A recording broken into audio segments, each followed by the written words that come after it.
Pipila ka mga high-powered firearms nga walay mga dokumento ang gipang-surrender sa Maisu, Lanao del Sur. Ang detalye sa report ni James Paulo Yap. Samtang nagkaduol na ang labing-unang barn parliamentary elections karong Oktubre, padayon sab ang paningkamot sa gobyerno nga maminusan ang mga loose firearms sa rehiyon nga posibleng magdala og kagubot. Hinungdan nga usa ka ceremonial turnover sa mga dili lisensyadong armas ang gipahigayon kagahapong adlaw, Mayo 12 sa Maisu, Lanao del Sur.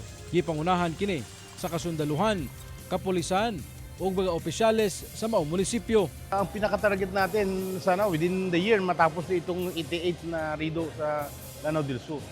Kasi naniniwala po tayo kung matapos natin itong rido na ito ay posibleng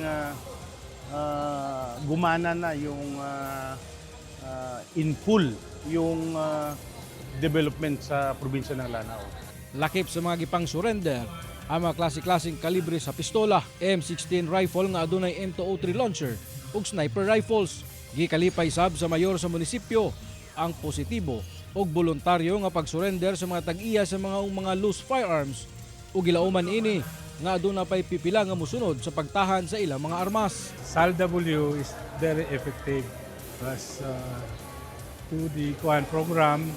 Maraking tulong ito para maging peaceful, mabawasan yung mga